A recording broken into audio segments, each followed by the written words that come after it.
안녕하세요. 프로파일러 배상훈입니다. 2020년 3월 21일입니다. 약간 좀 각도를 좀 바꿨어요.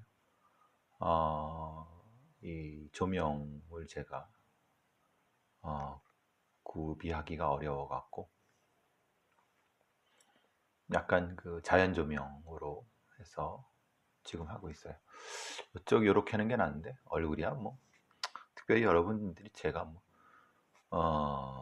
제 얼굴을 볼 것도 아니고. 오늘 KBS 아침에 뉴스를 들으면서 일어났는데 6시 좀 지나서 이런 기사가 있어 갖고요. 작년에 행정고시, 아마 행정고시는 아닌데 국가공무원 5급 공채 시험이 있었나 봅니다. 요새는 어, 이 행정고시도 있지만은 여러 5급 관련된 공채 시험이 있습니다. 근데 이제 포괄적으로 행정고시라고 하면은 그 합격한 사람이 국가공무원 인재개발원에서 그 연수를 받는 거죠.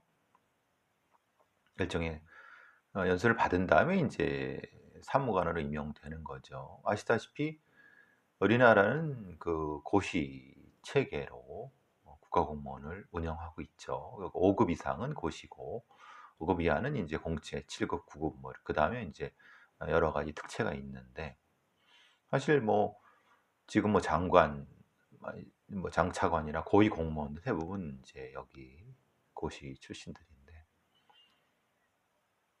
무슨 일이 있었냐면은 연수 도중에 동료 여성 연수생의 신체를 몰래 촬영했다는 거예요. 그래서 그것을 적발해 갖고 이 국가공무원 인재개발원 쪽에서 이제 작년 5월입니다. 교육생윤리위원회를 열어서 교육생으로서 부적절하다고 했는데 퇴학을 시켰습니다. 근데 퇴학을 시켰으니까 이 사람이 당사자가 부당하다. 그래서 행정소송을 냈는데 서울행정법원 11부에서, 이건 작년에 낸 건데 올해 지금 이게 이긴 거죠. 그 당사자가 청구를 인정한 거죠. 그러면 어떻게 되나? 다시 돌아가겠죠. 퇴학이 취소됐으니까 다시 가서, 그러면 퇴학은 아니라 하더라도 다른 징계는 받을 수 있는데, 여기서 이제 상당히 문제가 되는 게 그겁니다. 행정법원의 기본적인 그 취지는 이런 것 같습니다. 이 소위 말하는 여성 교육원의 신체를 허락 없이 촬영된 한 것 부분은 문제가 있지만은 그것이 퇴학까지 갈 건 아니다. 이게 절차적 문제는 아닌 것 같고 정도의 문제라고 이제 판단한 것 같아요. 여기서 이제 여러분들이 좀 생각하시기 참 갑갑한 부분이죠. 아니, 행정고시 5급이 돼갖고 앞길이 이제 창창하는데 뭐 아쉬울 게 있어서 아쉬울 게 있어서 이렇게 되느냐. 근데 이렇게 표현하는 것 자체가 잘못되어 있다는 걸 제가 계속 말씀드린 거죠. 즉, 그러면은 성범죄는 아쉬운 사람이 하느냐, 아니면 성범죄는, 이 얘기는 뭐냐면, 아쉽다는 표현은 이게 흔히 말하는 경제적 빈곤이라든가 아니면은 다른 어떤 결핍이 있는 사람이 이게 성 관련된 부분을 저지르냐라고 하죠. 그렇지는 않습니다. 절대적으로 그렇지 않습니다. 오히려 성범죄의 여러 유형에서는 이 성적으로 특정한 어떤 충동을 가지고 있는 사람도 저지르고, 아니면 다른 어떤 충동이 성적인 충동으로 전화돼 갖고 발현되는 경우도 저지르고.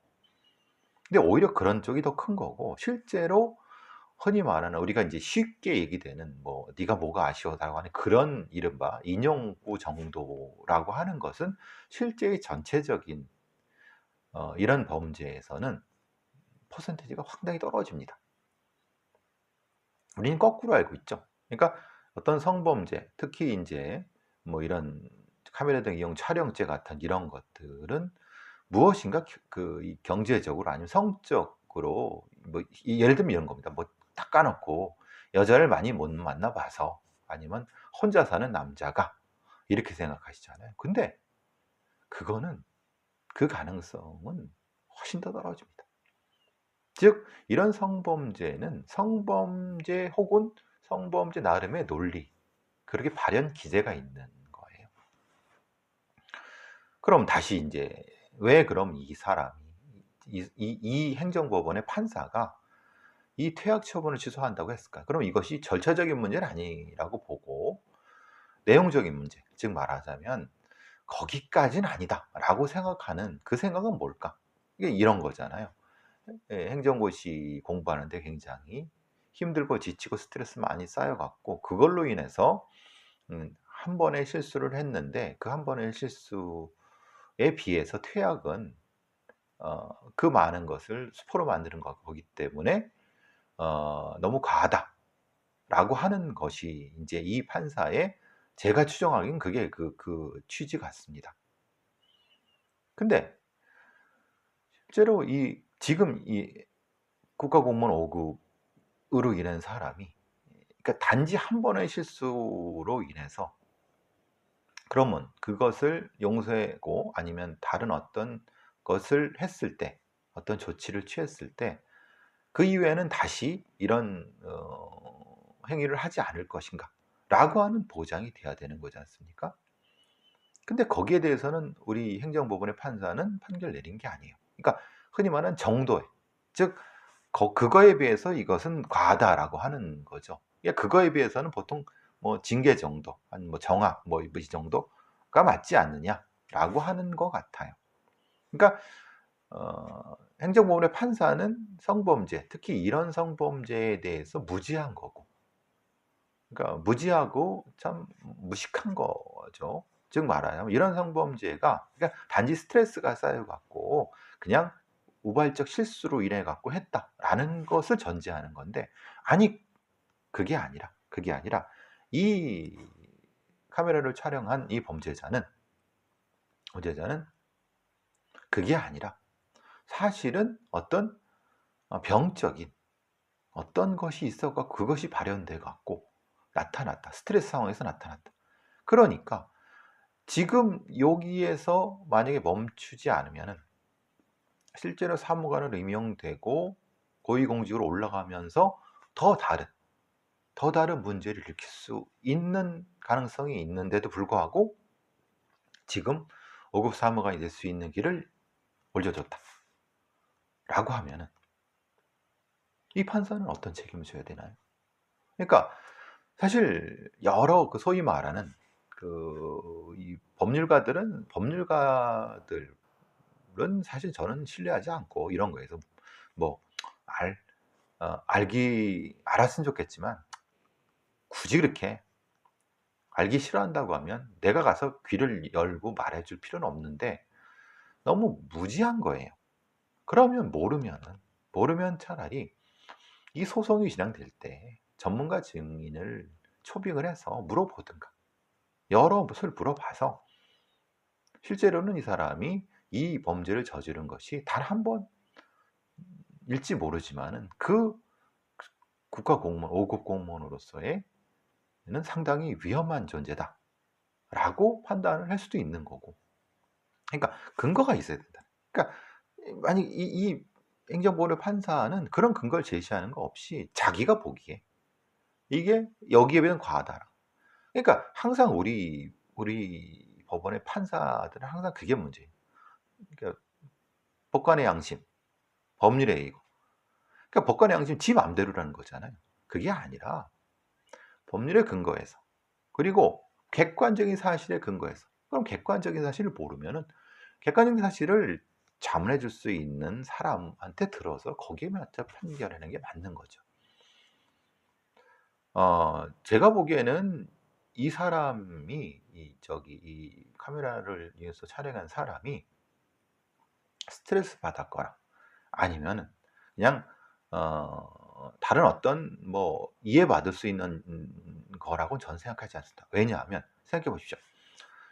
충북 진천에 있는 국가공무원 인재개발원인데는 이미 행정고시 다 끝난 다음에 거기서 뭐 특별하게 아주 심각한 뭐 사법연수원식으로 뭐 시험 봐서 치열하게 이런 건 아닙니다. 하지만 말 그대로 연수를 받는 거예요. 그러니까 사법연수원하고는 다른 개념인 거. 지금은 사법연수원도 없잖아요. 그러니까 일정 정도 자기의 어떤 심리적으로 불안한 상태도 아니었고 그럴 수 있는 조건도 아니었고, 그리고 경제적으로나 아니면 다른 어떤 부분에서도 그 부분이 포함되지 않는다고 하면, 그것이 노출되는 것이 아니라고 하면은 이 사람은 실질적으로는 이 카메라 촬영에 대해서 왜곡된 성의식이거나 아니면 왜곡된 타인에 대한 폭력의식이 존재한다고 보는 겁니다. 그게 오히려 공부를 하면서 억눌려 있다가 정상으로 돌아오니까, 자기 본 모습 돌아오니까 발현됐다. 그럼 이런 사람이면 절대 5급 사무관이 되면 안 되죠. 이 사람이 사무관도 되고 서기관도 되고 이사관도 돼갖고 고위공직 있고, 이 사람이 만약에 여성가족부의 공무원이 된다고 생각해 보세요. 예를 들어서 보건복지부 공무원이 된다고 생각해 보세요. 이건 완전 난장 개판이지 않습니까? 왜 이 판사는 그 생각을 못했을까요? 너무 성범죄, 특히 이제 카메라를 이용한 성범죄에 대해서 너무 무지하고, 그 범죄의 메커니즘이라든가 그 어떤 행위에 대해서 전혀 몰라요. 소위 우리나라의 0.002%라고 판사들이라고 하는 사람들도 참 답답한 부분인 거죠. 이런 애들이 사무관이 되면 나라 꼴이 어떻게 되겠습니까? 근데 여태까지 이렇게 해왔다는 거잖아요. 여태까지 그렇게 말게 모르게 해서 뭐, 그러니까 결국 이 나라가 이 모양 있고 개판되는 거죠. 성 문제에 있어서는. 이제 관련해 갖고 이제 어제 제가 몇 번 또 한 내용입니다만은 정리해서 할 필요가 있어. 어제는 이제 오랜만에 TBS의 김지윤의 이브닝 쇼에서 N번 박사방에 대해서 뭐 그거 한번 분석해 달라고 해요. 뭐 얘기해 달라고 와서 가서 이제 얘기를 좀 했습니다.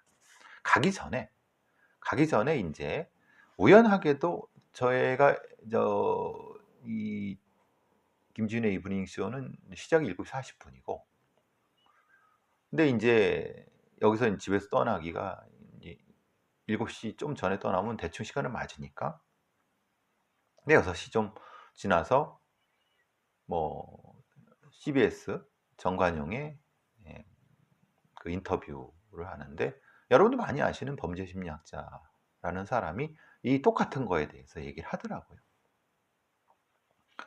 그래서 뭐 어쨌든 뭐 어차피 시간이 좀 있어 들어봤는데, 참 저렇게 이런 흔히 말하는 성착취 동영상을 찍는 성범죄에 대해서 무지하다고 할까? 전혀 우리나라에서도 범죄 심리를 전공했다고 하는 사람도 이 메커니즘이라든가 아니면 이 범죄가 어떤 범죄이고 이 박사라는 사람이 어떤 사람인지도 모르고, 그게 참 답답합니다. 그러니까 지가 범죄 심리학자이면서 그거를 어, 대놓고 우리나라에서 그래도 잘한다고 하는 사람들이 참으로 무지한 건, 그렇게 보면 사실은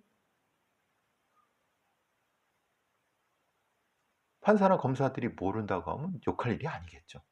오히려 제가 어제 한 내용은 일단 박사에 대한 얘기를 해본 겁니다. 제가 이제 요 앞에서 뭐 강의도 하고 여러 가지 하면서 슈퍼 프레데터 아니면 초포식자에 대한 얘기를 했을 겁니다. 초포식자 혹은 하이퍼 프레데터 혹은 뭐 슈퍼 프레데터 뭐라고 부르던 음, 그 생태계를 최종적으로 지배하는 어,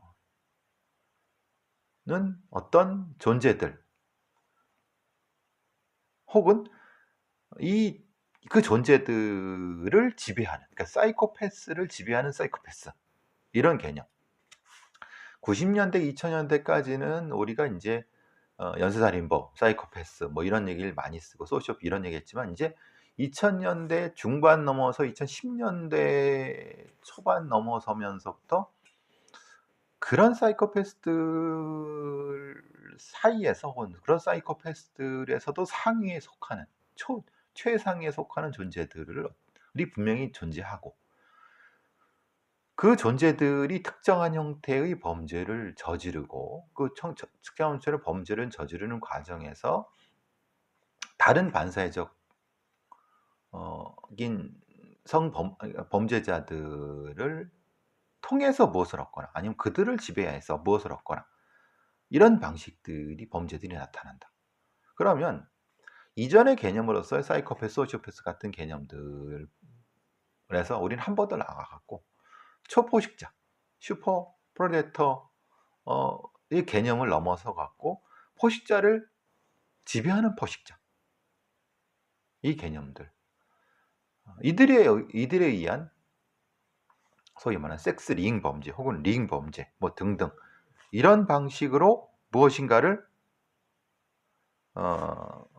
좀 접근할 수 있게끔 하는 것이 어떻겠느냐 이런 생각들을 많이 이제 이 범죄 미국의 범죄학을 하는 사람들 이 범죄에 관련된 범죄 심리를 하는 사람들이 한 발짝씩 접근하기 시작하게 됐죠.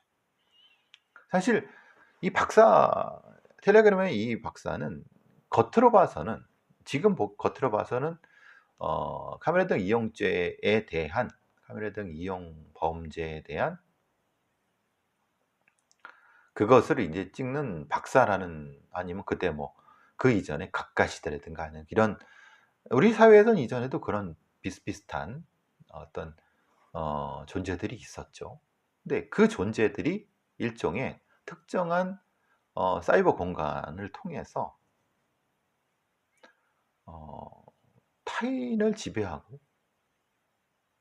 그 타인 중에서도 이제 다른 어떤 범죄자를 지배하면서 통제하는 방식으로 나타나는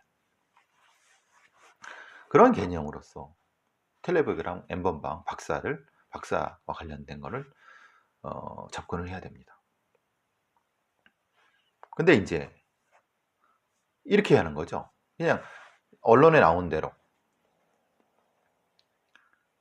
원래 이제 이 박사가 조 씨인데 원래 조 씨는 원래 계정은 박사장이었다. 그러다가 계정을 어떤 이유 때문에 박사로 바꾸면서 그래서 이제 박사방이 됐다라고 이렇게 한 거예요. 그건 이제 본인 얘기죠. 본인 얘기고 이렇게 바뀐 거죠. 근데 왜 이 사람이 마치 사실은 박사라고 하는 것 자체의 개념이 그냥 박사장에서 박사로 바뀌었다는 것 자체가 의미 있는 것이 아니라 이전에 우리가 이제 사기꾼의 생태계에서는 사기꾼들을 조직하고 기획하는 사람들을 선생님, 보통 교수님 이렇게 표현을 합니다. 그 밑에는 제자들이죠. 마찬가지로 특정한 범죄의 영역에서 특히 이제 뭐 마약 같은 데 범죄에서 미국의 마약 같은 범죄에서 어리고 이 겁을 모르는 사람들을 지배하고 통솔해서 특정한 것에 이익을 얻는 존재들 이런 존재들도 비슷하게 불린다는 거예요. 그게 이제 그걸 박사라고 부르든 교수님이라고 부르든 일종의 슬랭 같은 거죠. 그러니까 지금 이 박사 조 씨 같은 경우는 분명히 원래 박사장이었지만 아니 박사장일 리가 없잖아. 왜냐하면 자기가 조 씨인데 그럼 조사장이어야 되나? 그 개념보다는 아주 우연히 박사장이 박사가 됐을지 모르지만은 실제로는 지금 이 박사 조 씨가 하는 행위 자체는 결국은 하이퍼 프로데터를 지배하는 초포식자를 지배하는 지배자로서 행위를 하는 거예요. 그러니까 방식은 사실 기존에 있던 것에서 한 단계 더 나가거나 아니면은 자기의 어떤 특정한 방식을 개발하거나. 그러니까 요 박사 조 씨가 이전에 있던 갓갓이라고 하는 N번방을 만들었던, N번방을, 그러니까 텔레그램에 여러 방을 만들면서 무엇인가의 이득을 취했던 그걸 그대로 받아 안고 자기만의 어떤 방식들, 그러니까 착취형의, 즉 말하자면은 어 그 N번방도 일종의 계층, 등급을 나누고, 그 등급을 나눈 상태에서 그 각각의 수위가 다른 형태로 입장할 수 있게 하고, 입장료를 받고, 그 입장료를 받는 걸 돈으로 받는 것이 아니라 일종의 행위로서 받고, 그러니까 특정하게 법의 범죄에 처촉될 수 있는 스노필링 같은 걸 올리는 사람에 한해서 회원으로, 그러니까 공범화 전략이 되는 거죠. 공범화 전략을 하면서 그렇게 받으면서 그것을 일종의 지배의 수단으로, 그러면서 거기서 이 특별한 방을 만들고 거기에 수위 높은 하이 레벨의 포식자들을 서식시키면서 그들을 통해서 특정한 것을 상납을 받거나 하고, 그 각각의 그 포식자들을 일종의 행동대로 움직이는 이런 방식이라는 거죠.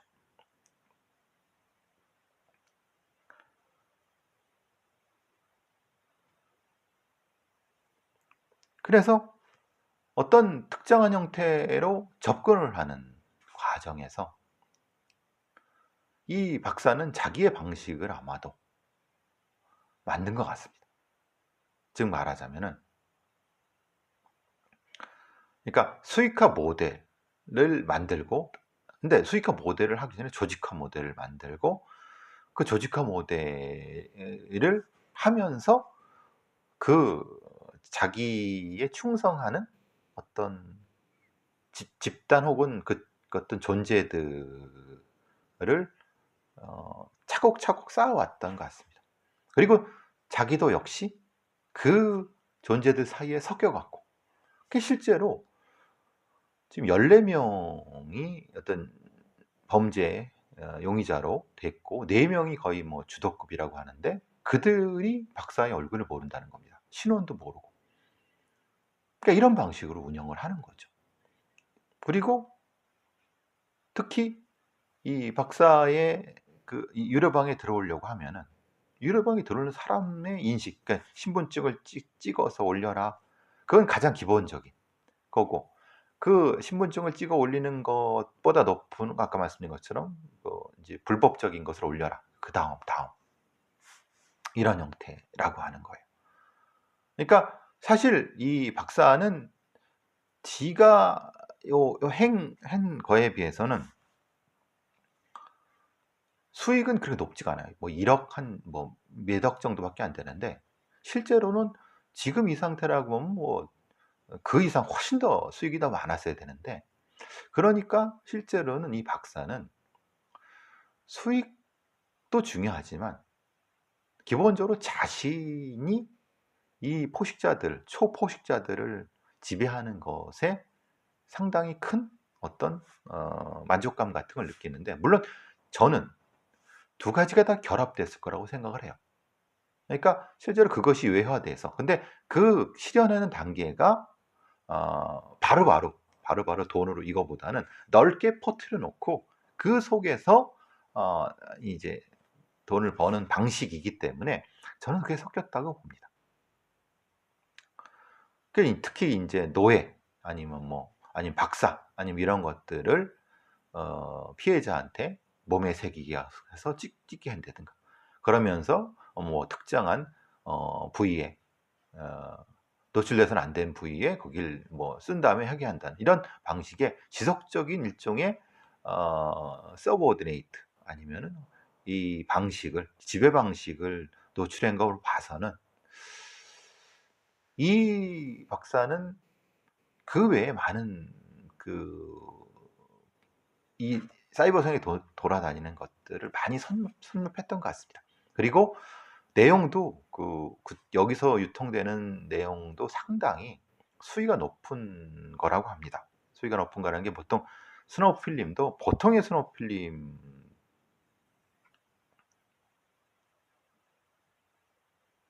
부분에서 그런 부분도 분명히 이 스노우 필름도 아주 이제 수위가 높은 부분도 많고 아주 잔인하고 그런 부분이 존재했고 더더군다나 그런 것들은 실제로 이제 그 자기 밑에 일종의 수하들한테 강간을 하게 하거나 그걸 찍어오게 하거나 또 다른 것에 구해오게 하는 방식이었던 것 같습니다.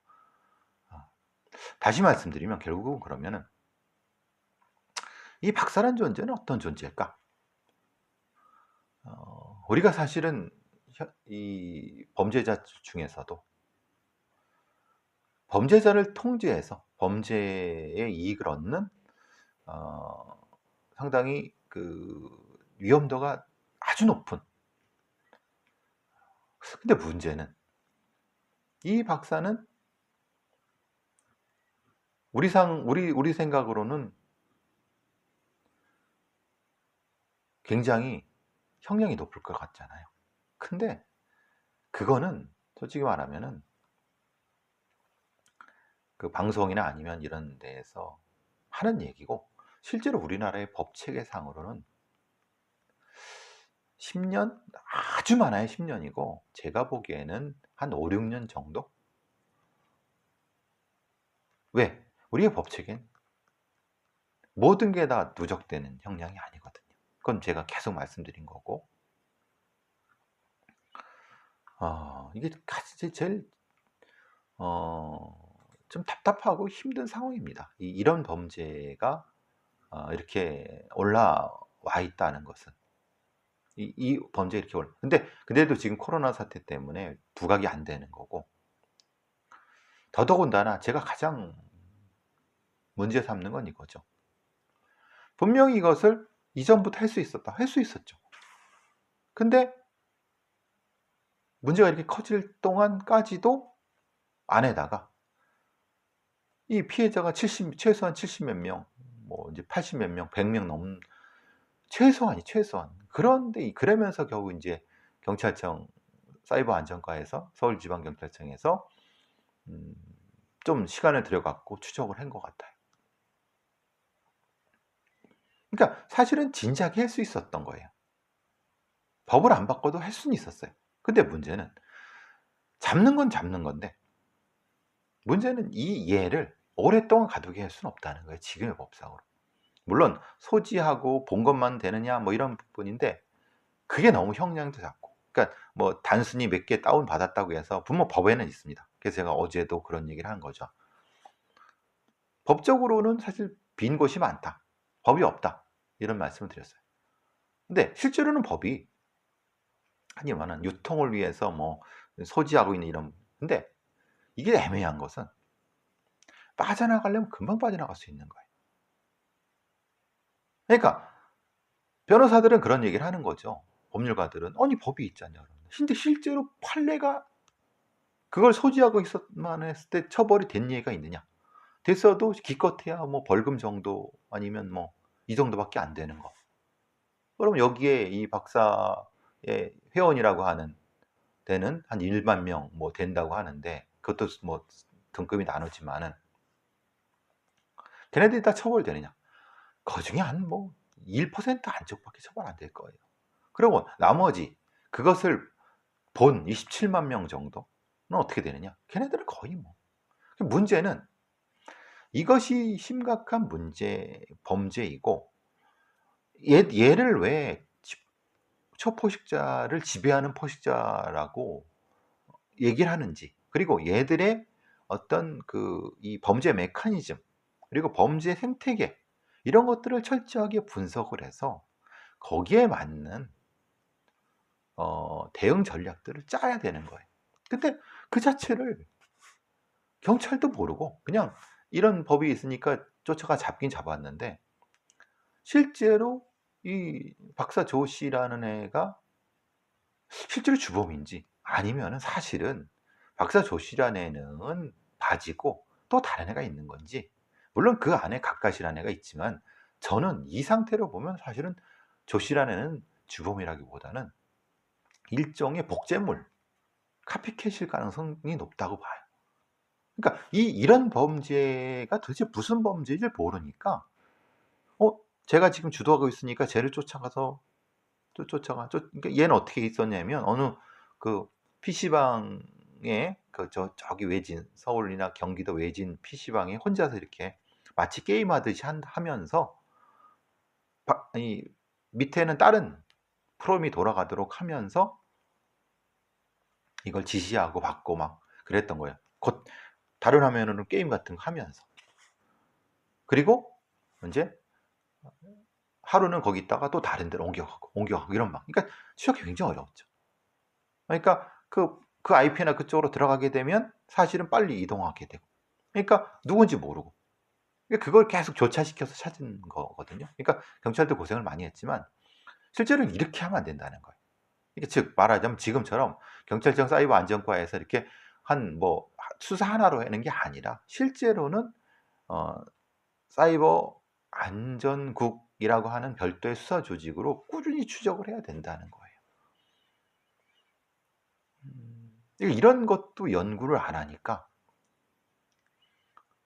뭔지를 모르죠. 범죄 심리학자도 지가 이게 뭔지를 모르니까 지가 이걸 모르니까 이게 무슨 형량이 뭐가 적용되느니 뭐 이런 것만 그건 변호사가 해야 될 일이지 범죄 심리학자가 될 일. 자기가 범죄 심리학자인지 변호사인지를 모르는 거예요.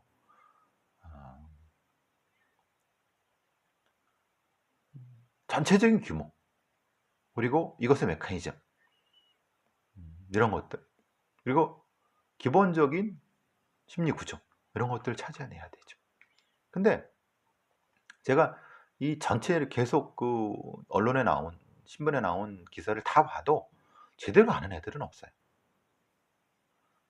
특히 이제 뭐 한겨레 신문에 N번방 추적기 같은 것도 있고 그런데 그냥 그 추적기일 뿐이지 그것을 좀 더 매우 구조적으로 분석을 해야 돼요. 그래야지 이 사건은, 이런 것들은 예방이 되고 해결할 수 있습니다. 그리고 충분히 해결할 수 있습니다.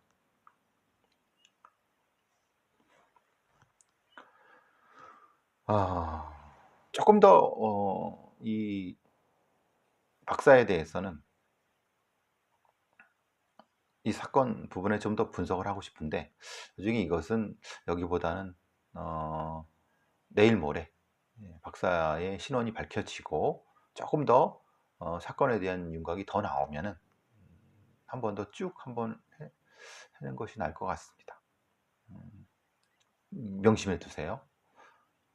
이거는 그냥 단순한 카메라 등 이용죄에 의한 촬영을 수위를 올리는 존재가 아니라 초포식자를 통제하고 지배하는 울트라 초포식자라고 하는 어떻게 보면 새로운 범죄 영역일 거예요. 새로운 범죄 영역이고 새로운 범죄 아우라, 범죄의 장이일 거예요. 얘는 아마 그걸 하고 싶었던 것 같아요. 돈은 나중에 충분히 벌 수 있으니까. 이거는 뭐 흔히 말하는 자존감 이런 개념하고도 달라요. 그러니까 어떤 소위 전문가라는 어떤 인간인지 모르겠지만 그 자존감을 높이려고 자기가 뭐 현실에서는 별거 아닌 것 같다 뭐 그러는데 웃기지 마세요. 그건 뭣도 모르면 떠들지나 마시고, 그게 아니라 이거는 이 범죄의 근본적인 구조를 이해해야지만이 할 수 있는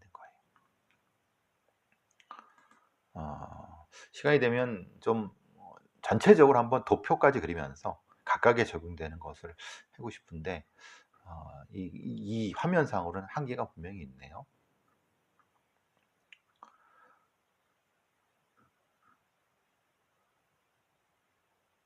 자,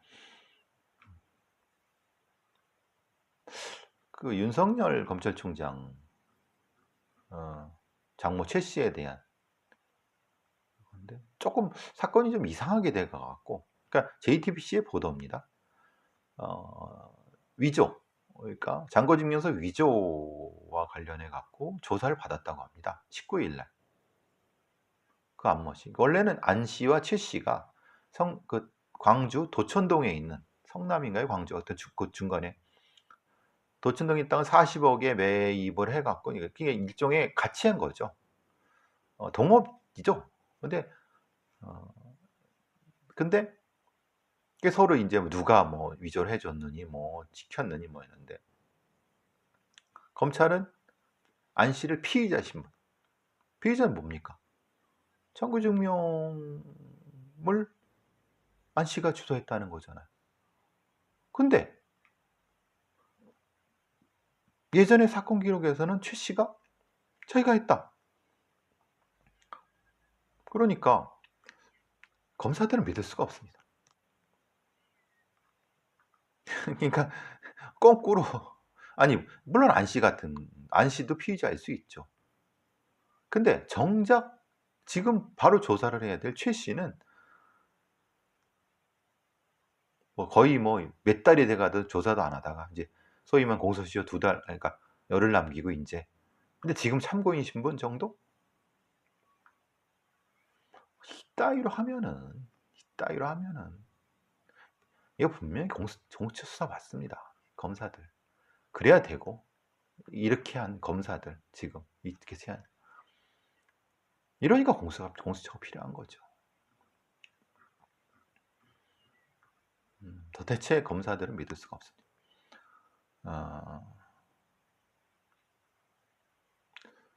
좀 지켜봐야죠. 아직 시간이 뭐 그래도 열흘이 남았으니까.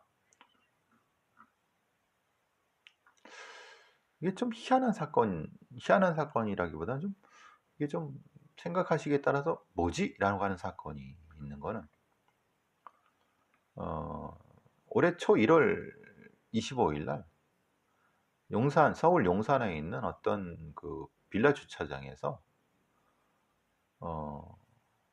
어떤 범인이 지나가는 그 연인 두 사람이죠.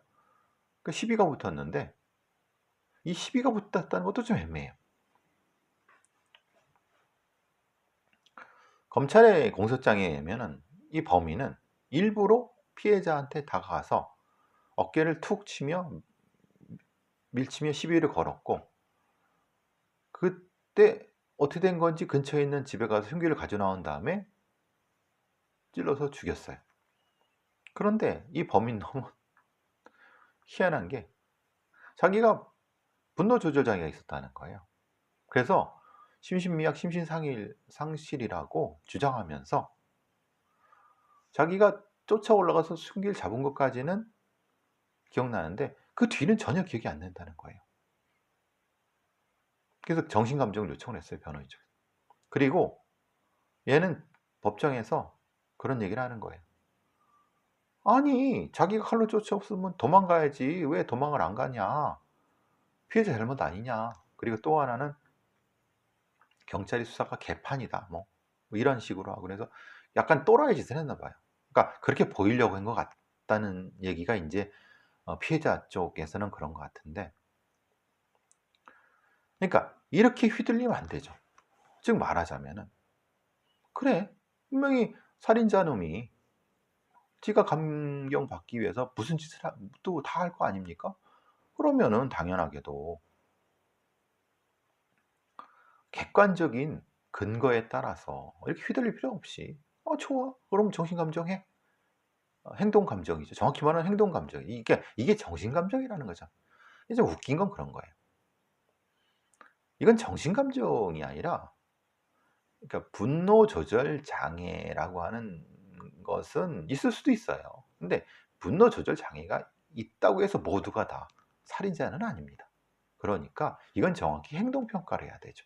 즉 이것은 범죄를 전공하고 범죄 심리를 전공한 사람이 요때에는 이 사람이 이 행동에 책임이 있다라는 것을 입증해내야 되죠. 할 수 있습니다.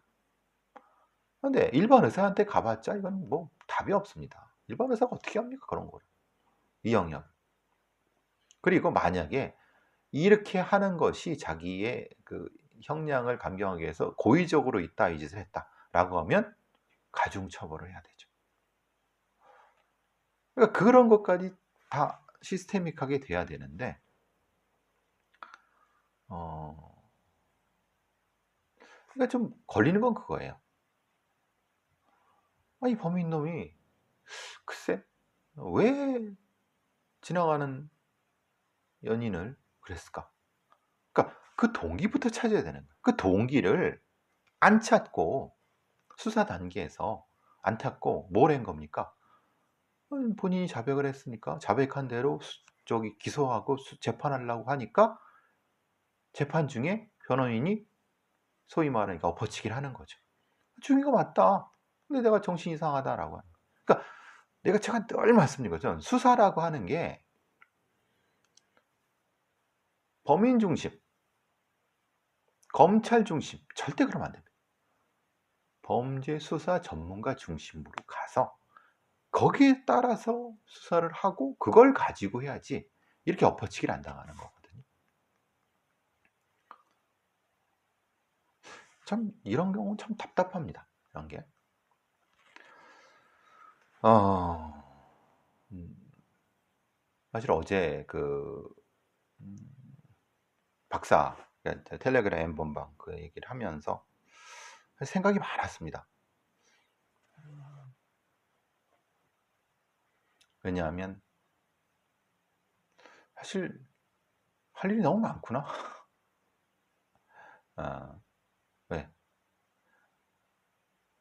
사실 그럴 것 같으면서도 사실은 근본적으로 그 범죄의 전체적인 스킴이라든가 메커니즘을 찾아내는 것은 대단히 어렵고 힘든 일입니다. 그냥 이렇게 쉽게 그냥 카메라 촬영했고 돈 얻으려고 했겠지 이제 이건 쉽습니다. 근데 그거 가지고는 이 범죄가 해결이 안 됩니다.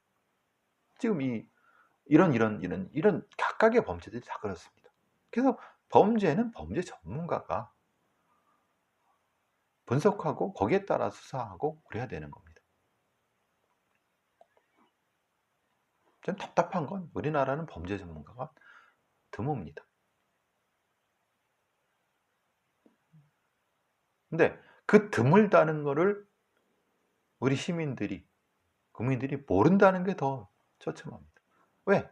형사들 많고 변호사들 많고 판사들 많고 검사들 많은데 뭐 범죄 전문가가 드물다고 그러냐 그랬더니 그렇게 생각하시겠죠? 근데 걔네들은 검사나 판사나 변호사들은 법률 전문가들이에요. 범죄 전문가는 아니에요. 그리고 우리나라에 범죄 심리학자가 얼마나 있습니까?